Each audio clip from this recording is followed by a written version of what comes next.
Hello, everybody, and welcome to Memoir Writing Lesson 16, Rereading Your Draft and drawing on all you know to revise. First, I wanted to say how proud I am of all the hard work you've been doing in this memoir unit. We are approaching the end of it. There's only a few lessons left, but I just wanted to say how proud I am. I know memoir writing is very personal, and sometimes it could be a little bit hard to write about very personal things. So I just wanted to congratulate you on the progress that you are making so far.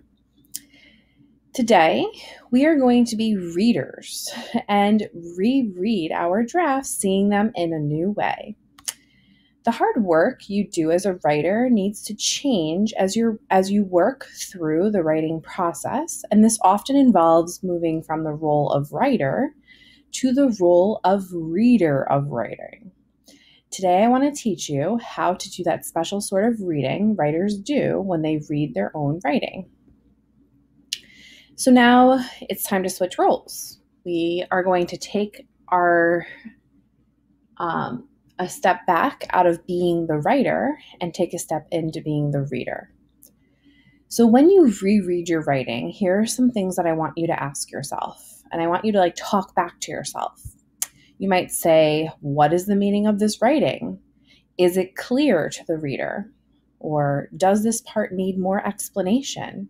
Do these ideas make sense? Does this part need more specific details? These are all questions that will kind of help you then eventually elaborate on your writing. So here is a piece by a student named Jason, and here is how he reread his writing and he talked back to himself. So I'm going to read his writing and kind of read his annotations to you. He said, "No, please, can't I go?" I pleaded. My mom just ignored me. I knew she would, but I was desperate. My brother walked outside where my mom and I were standing. Our eyes met. So for this sentence, Jason says he wants to add my brother John walked outside with a suitcase to the car, so adding a little more detail there. And then he wants to say, where my mom and I were standing, he turned around, our eyes met. So see how he kind of added a little bit more detail to that sentence, and it's going to make it so much better. Sadness seemed to flow straight into me, just like the sound of John's bassoon when he practices. I ran to my brother. He embraced me in his tight hug. I pulled him closer. It was already happening. My eyes stung. I tried to blink back tears, but they were inevitable. He said that he wants to reword this because he feels like it went too fast. He wants to slow it down a little bit. Tears started pouring out over my eyes. I'm not sure what that says. I looked up and saw tears in my brother's eyes. I was surprised at this. I am in camp running up a hill. The scene of my brother pulls me forward. The sun is shining, but shadows are keeping me cool. As I run, my feet start to slip.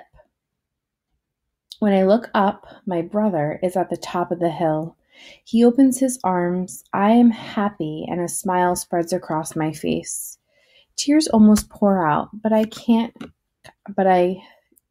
control myself. Time to go. Actions. The car pulls away.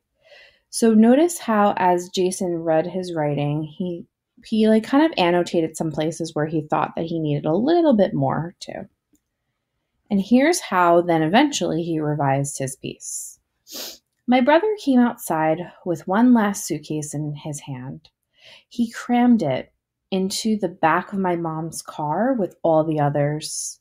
Then John slammed the back of my mom's car shut. Our eyes met when he turned around.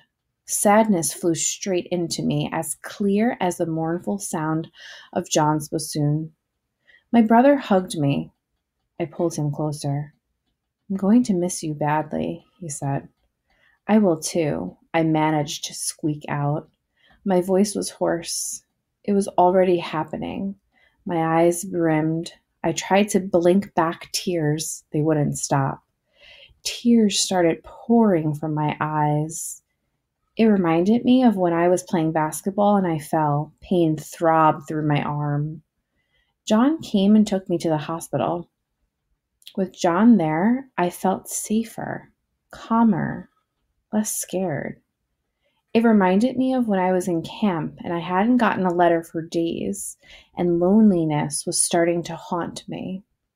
John's letter came and filled me with laughs and warmth and a feeling that it was good to have a big brother. I looked up and saw one tear roll down my brother's cheek. He brushed it away, but I remembered it. So now notice how much stronger Jason's revised piece was after he talked back to himself. So today, for your independent work, I would like you to step out of the shoes of a writer for today and become a reader. I want you to reread your draft number 2 as a reader. Ask yourself these types of questions. What is the meaning of this writing? Is it clear to the reader? Does this part need more explanation? Do these ideas make sense? Does this part need more specific details? After you ask yourself those questions, I'd like you to revise your draft, keeping the questions in mind. And for today, I'd like you to use green font for revisions. Happy writing, everybody.